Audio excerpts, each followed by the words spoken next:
Welcome to this channeling training, the class on key foundations for what is channeling. And as we know that we are passing through changing times, this was more like a mission or like a purposeful task that was encommended.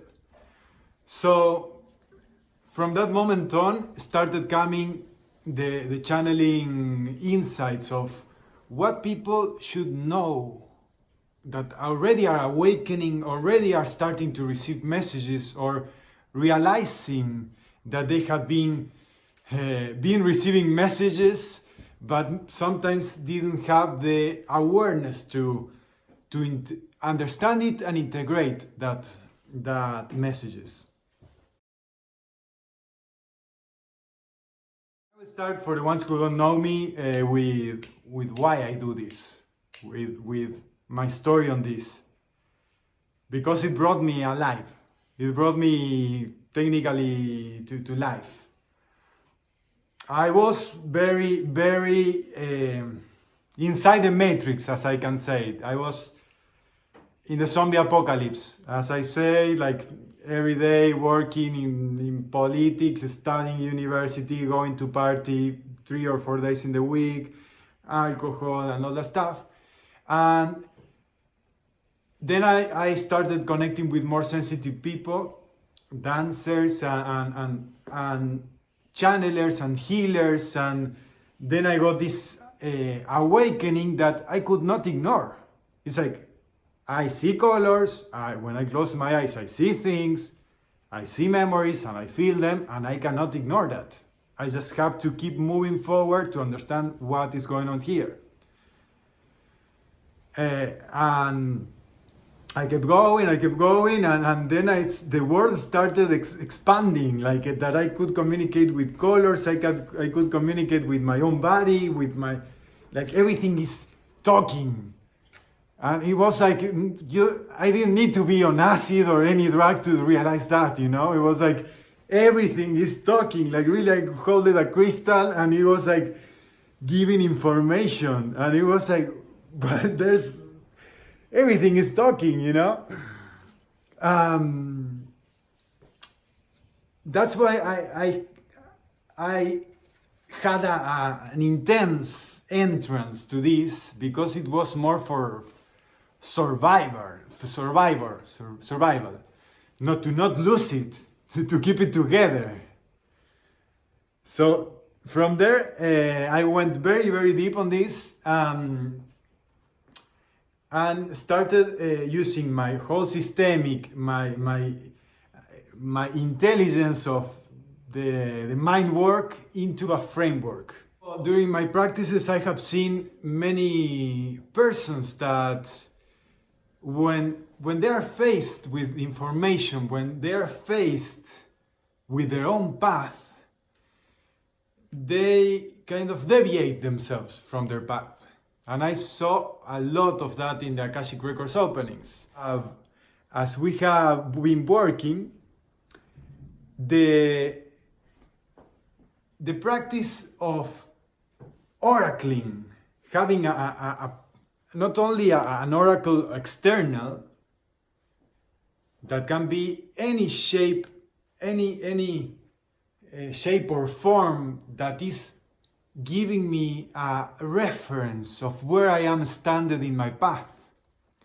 In the Hero's Way, it's the step 4. It's like, okay, I am setting a course on this path, and then I need a reference of how it's going to be, or some would be awareness devices or amulets, as are called in the initiatic cultures, that are going to help us with our path. And I have seen, and personally I lived many times that I could not follow. I was like not brave enough to follow the guidance. And that were the questions that I did in invitation of, what do I know with what do I do with what I know? Because sometimes we are faced with information and we disregard it or say, okay, no, that was like, I won't take it seriously, or I won't even consider it. Suddenly we start awakening and receiving messages. I would just put it like that, because it can be messages from our own programming, can be messages from higher guidance, can be messages from this reality giving us the feedback. Let's just put it like that, because many of you are just getting to know what is this communication with the universe, even that you have been doing it all the time. We are opening up the awareness of how to do it. And there is where the channeling enters into this. Because channeling is the framework. As we can perceive that, say, okay, there's something going through a channel. That's the word says it. There's a channel, and I am being a conduit, a canal. So there's something flowing through me. It can be information, and as I said in the invitation, it's life flowing through me. I am letting life flow through me. So the framework of how I channel is I think we are going to address today. What's going through me? What are the practices that can help me improve that conduit that I am, and what do I use it for? Makes sense? There are people that just say, I'm channeling. Okay, what are the results? What do you use your channeling? What do you do with what you know, what comes through you? Make sense? Okay, I was making this time to make an introduction. Yes, welcome everybody. Okay, so channeling. Life going through the canal that I am. So just to give a foundation here, we are channeling. Everybody is channeling all the time. That there's something going through us all the time, like an antenna. So there's something being broadcasted and something broadcasting in and broadcasted out. So it's like this constant feedback we are having with the universe. And just being aware of it makes it differently. So that's why we put the framework of channeling.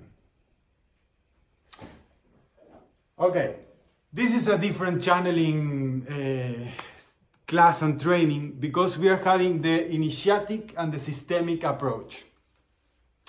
I will start with the systemic, because it's the easier to understand.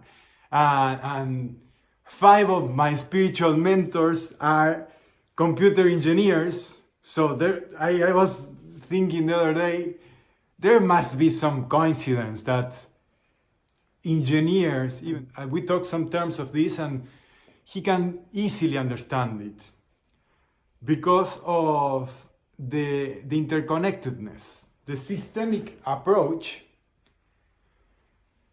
is a framework for us to understand the interconnectivity of everything. That there's an input, a process, and an output. Simple as that. We're in constant input, processing, and output. And this capacity of knowing our system, knowing how this channel, this conduit is wired or connected into the bigger system, help us have an awareness to process better, choose better our inputs, what we are putting in the system in our channel and what we are outputting. Make sense so far? I know it's very basic for many. Like there are many of the lineage here that have been channeling for many years, but I want to go on the foundations. The systemic approach helps us understand the interconnectivity of everything and what do we do, why do we channel for, what's the result. For that we bring the Initiatic Approach. The Initiatic Approach has this entrance ways of going in, how we get inside something, how we get what is our initial intention for doing something, and this awareness of or self-awareness that is constant and knowing what is my destination, what I am doing these things for. Make sense of the constant awareness of what is coming through me, what is my output, what I am letting inside me. This is going to be a key. We can do this constant improvement and realignment to who I am being, what do I do with what I face, and how do I process it. It's the biofeedback that is ongoing constantly. So we are having a feedback. There's a reason for that happening. So we need to consider all the time the reason of being the channeling, why I'm doing it. And that, by definition, is consciousness. I will say it very simple because I did a long round there. Consciousness is an essential consideration that helps us in the biofeedback of life to grow constantly. To grow, to evolve constantly. And just by having that consideration, this channeling starts gaining purpose. Because we are in constant evolution. We're in this biofeedback loop that is making me evolve all the time. And also, I am feeding all the beings that I'm in contact with. So when we have this nourishment going through us, we're in constant feeding of our integral self, our soul, our being totally.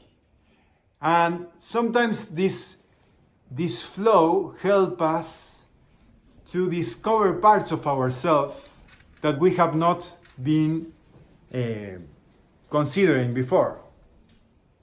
And when I'm talking considerations, here in English doesn't sound as I have learned them, because you say, okay, I will consider it. I will consider it. No, it has like the consideration in Spanish means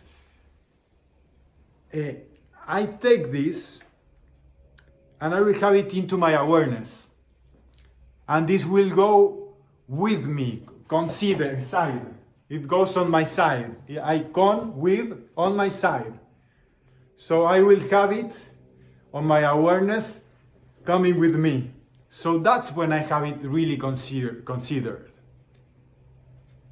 So when we start having the awareness expansion, and we can sustain that awareness expansion, then we are really considering the thing. So that's a guideline to start on awareness expansion and consciousness mechanism that is giving more sense on the channeling. Make sense so far? I was being asked what's the trick by people that is very new. It's like, what's the trick to channel? You know, there must be some trick to doing it. We are going to address them in this training of the practices that help us navigate between realms, as being in the dream world or the wake world or other dimensions, and how to bring back and make it useful, as we talked at the beginning. This has to serve some purpose. This has to serve me or serve others that are in this biofeedback is coming back. For the ones who are looking for the trick to answer to the collective ego, it's like, okay, tell me the trick. What's the know-how, the how-to, the typical how-to that the mind is looking, the how-to channel? Okay, this is the trick. As you just said, there are transformational rituals that we can constantly do to improve our system, to improve how our framework operates. So, I will start with transformation. We have a form. We have a form, like we understand that things have a form, and this form gives us an order, right? We can order things.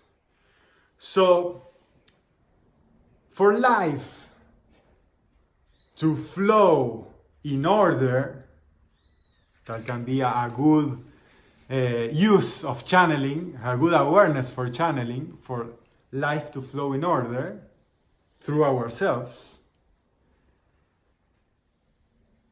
and have a wider capacity, because it's like not only just having a certain amount of flow, it's like we expand and nourish and cover more parts of our being.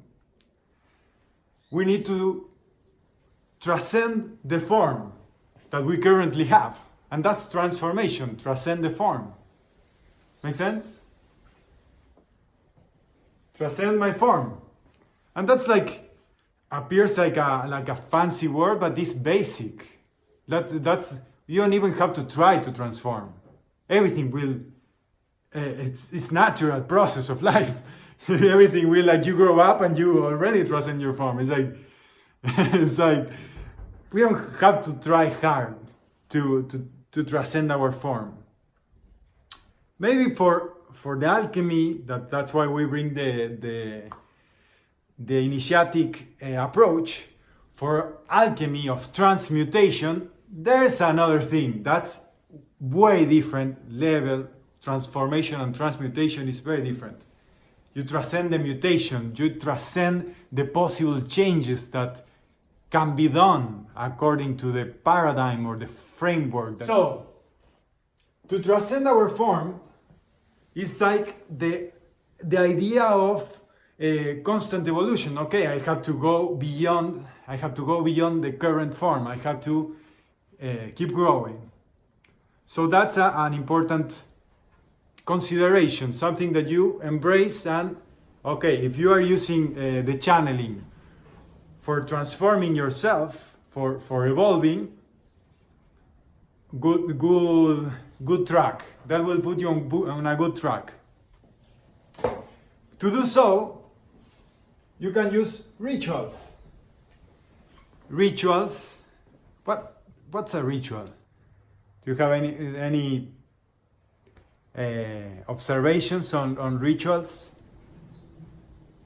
We are ritualistic beings. Why? Approach gives meaning, perfect. And enter the trance state. Yes, to direct us. I like this, because there's an intent of a safe container to direct our state. That's what I can get from all these messages.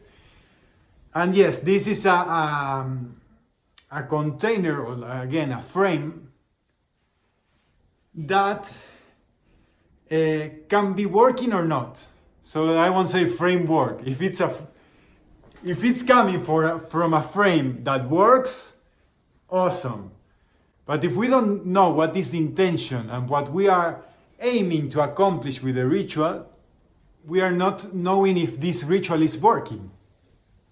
So, in a sense, these rituals that are functional, these rituals have to work.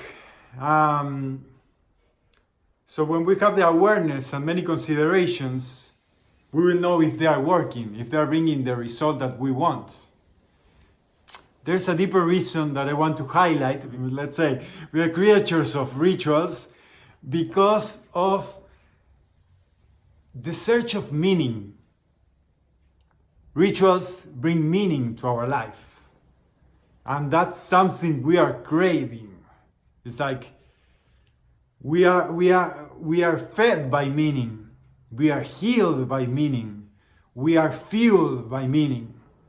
So rituals bring meaning.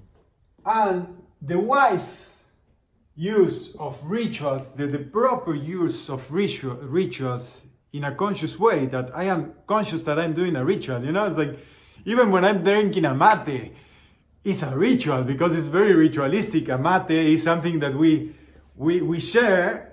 It's like a connection ritual. So when we are aware that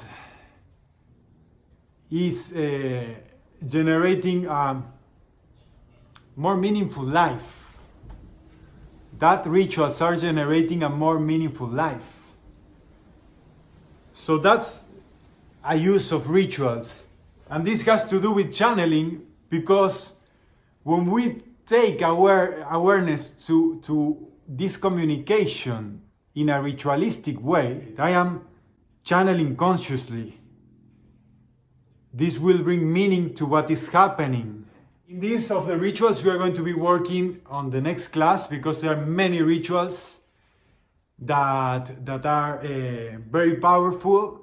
I will tell, like, from the very practical rituals that are like, you could say, mundane, like how I drink a mate, how I go to the bathroom, like you can do.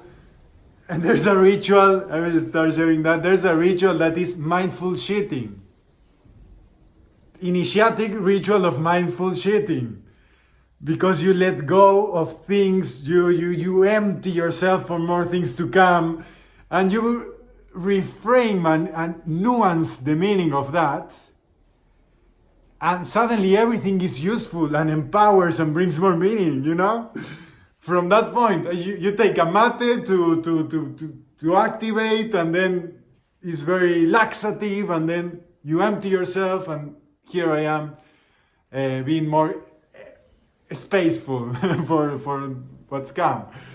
Okay, that's one of the rituals we are going to be working, and there are many others that I have incorporated in my life.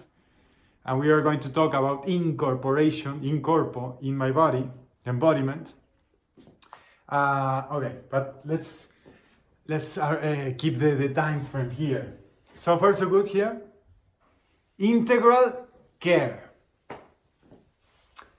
This is a part that even the experienced channelers of 20 years, 25 years even forget. So here we can bring value also for the ones who forget of the maintenance, I like to call it. Maintenance of all the integrity of myself. And when I say integrity, I mean like integrality would be my wholeness. Sometimes I forget parts of myself, and to take care and put love, awareness, clearing in parts of ourselves, bodies that are sometimes left out of consideration. So the integral care of all our bodies, of our wholeness. And also this part of integral care is of integration of parts of ourselves. Sometimes we left out the incidence of whatever, our emotions. That happens to me when I'm channeling, but a lot. It happens like I'm channeling and I have to be reminded by one of my guides that, hey, you're heavy on the heart. Okay, yes, I know, but I will keep going. 3 days that I don't address that heaviness of the heart, and there starts happening some things that start clouding me.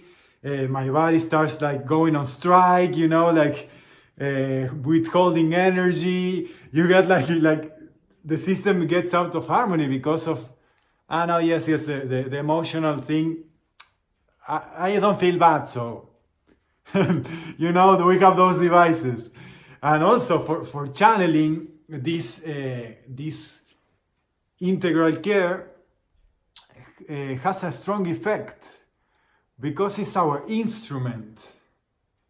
All our bodies are like the strings of our guitar, of our harp that is sounding. So if we are out of tune, we are not going to sound or even being able to resonate with some languages. So here, I have an anecdote with a person from the lineage that she's from Spain. So she was like very emotional when she was opening records first time and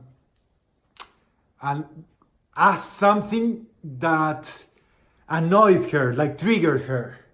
And when she was triggered by that, I asked her how much clarity she has.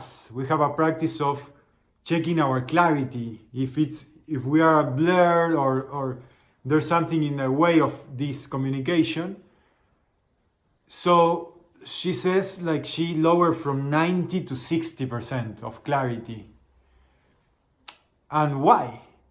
Because the emotional triggers, the emotional turbulence inside of knowing this information made her unavailable to process it. So she could not even keep going towards that soul memory. And we need a lot of emotional intelligence to channel things that are wider. For example, when we go in our atmic or soul plane, or in our Akashic memories, there are stories of humanity, there are stories of families, there are stories of civilizations or star races that we need to have the guts to process it. So taking an integral care of our bodies will help us to be able. So we sometimes forget those things. Caring also has the component of the clearing. I just did with Simona clearing, wonderful. Because sometimes we cannot just clear ourselves. We need someone, we need a soul team to clear our energetic body and have that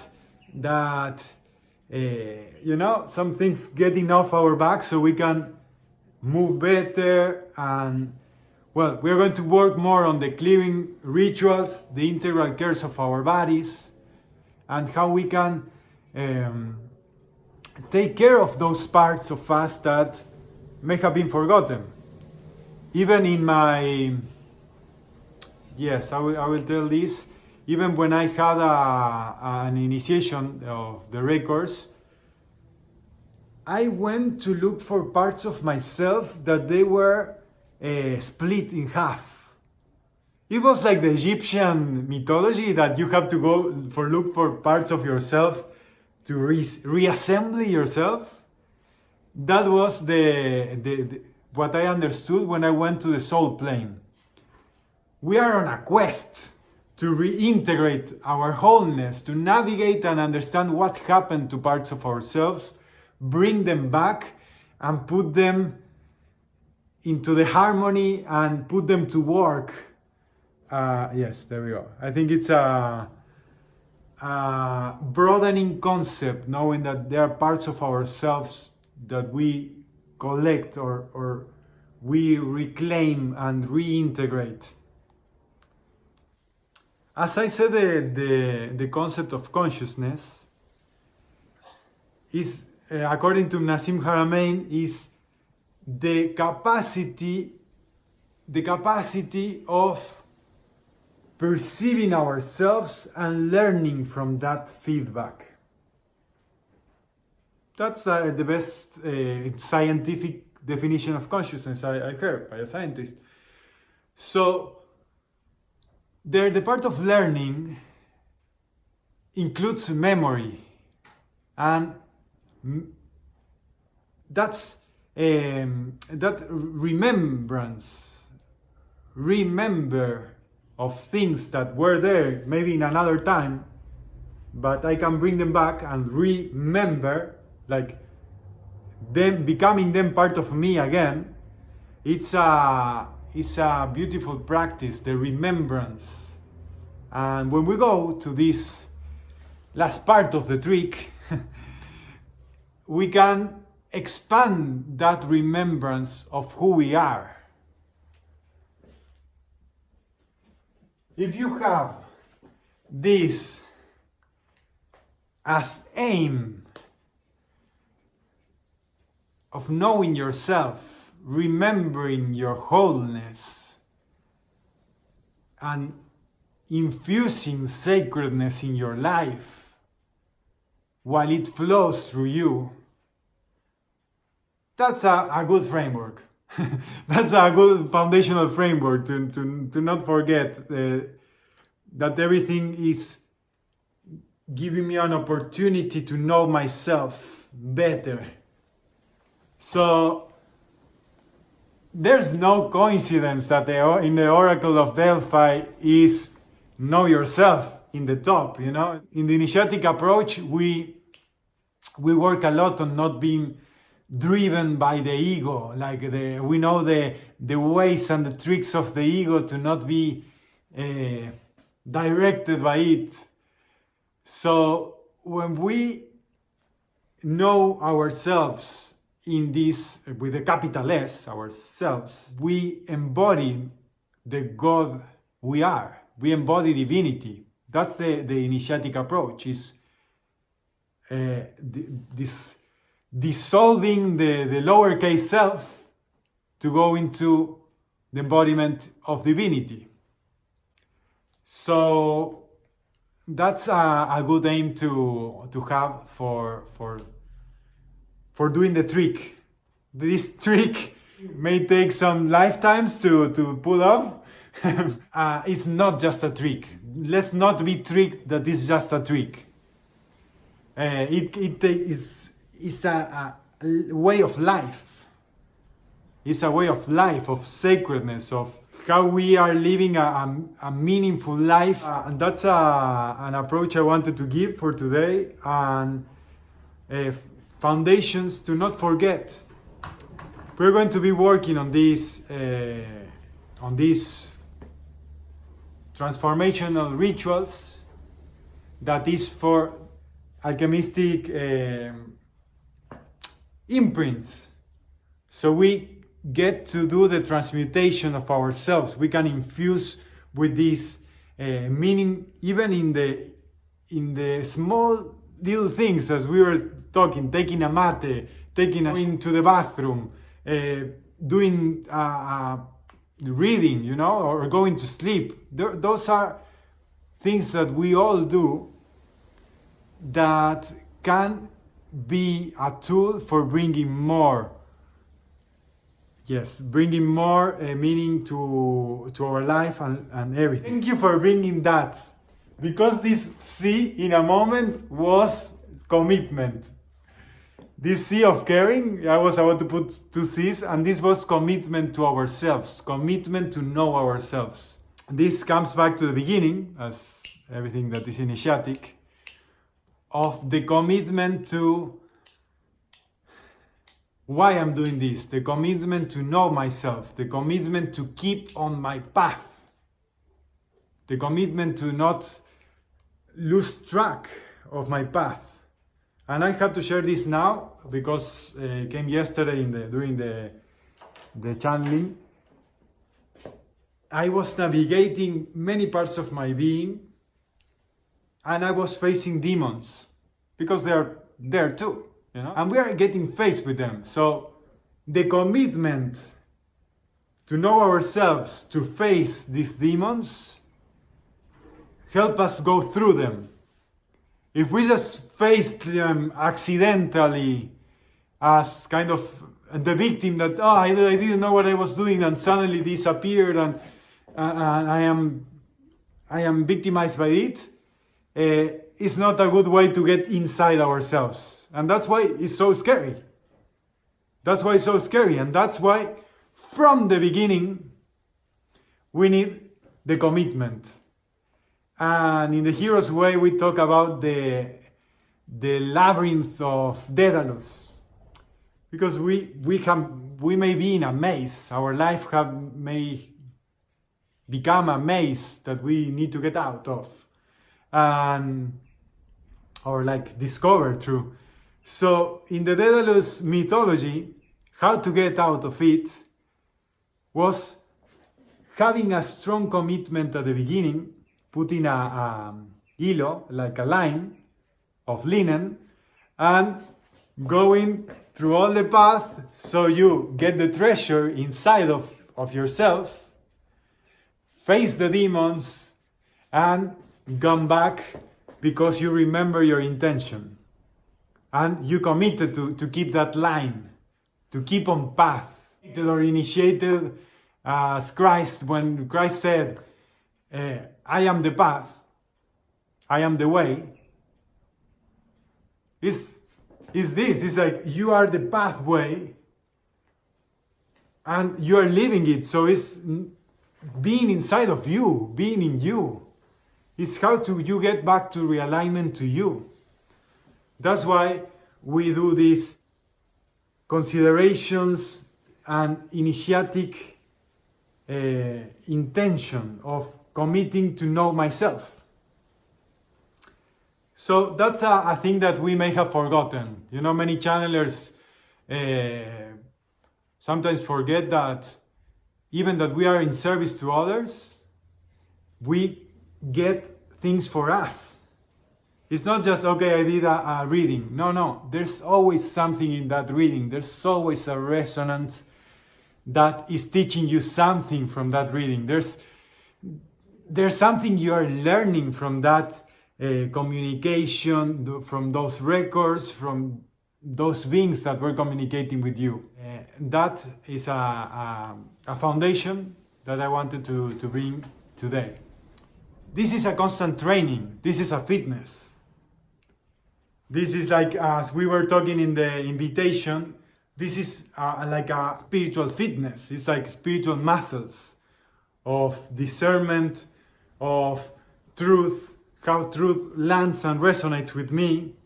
So this is a training. It's not that I learned how to. That the ego would love it. It's like, yes, I already know, I have the how to, like the recipe. Yeah. This is a fitness. That's why we put it as a training. And we're going to have a conversation and training on many of these awareness expansion rituals I'm going to share next class. And in the integral care, things, for example, to consider of our bodies. Sometimes we don't have awareness of how our different planes work, how we navigate between realms. So, for the ones of the lineage, that in the Akashic record lineage, we do not work so much on the astral plane, for example, because as we have to bring the most clarity, we don't go through that astral realm that is the most confusing, because it's a mix of the subconscious and the emotional and the raw emotionality mixed together, and that can be kind of confusing. We are going to share some practices to go in more consciously and also re-editing the subconscious through the dreams. That's one of the experiments and integrated lessons I have been doing recently. So that's why it's going to be in this training too. In the fourth class, we are going to work on what are the characteristics that open up doors inside ourselves. Just the anecdote of the initiation I had when I was getting to my record, my Akashic record.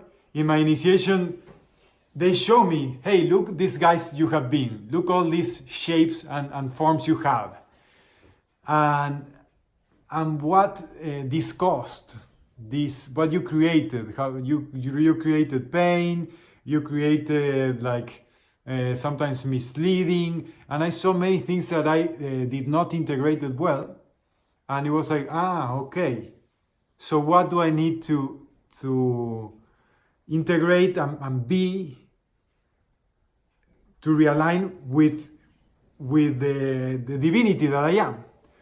So we are going to work on the virtues that open doors and these muscles that are the spiritual fitness that will be a resource for any challenge that faces us. From the Initiatic Approach, because we see the sphinxes, we see whenever we are faced with a demon of us, we can go through them. Okay, that on the hero's way. So every training, from the next 3 trainings, we are going to have the questions and the initiatic applications assessment. That is how we are applying it to our cases in our life. Many of you have been doing the hero's way. I will send all that content. So we experience more steps, not only the oracle one.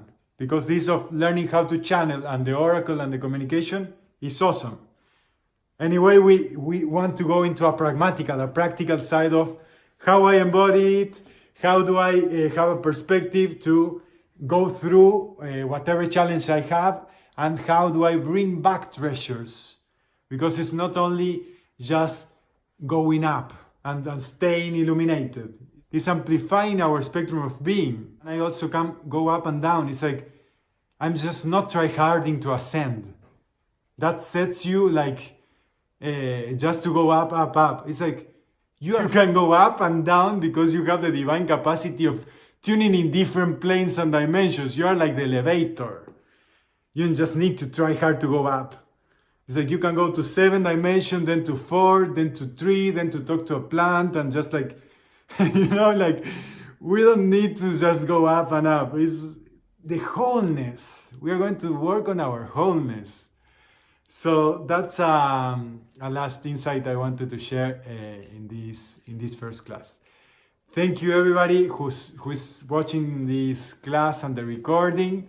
And for the ones who want to keep going, send me a message and I will share the invitation for these next classes.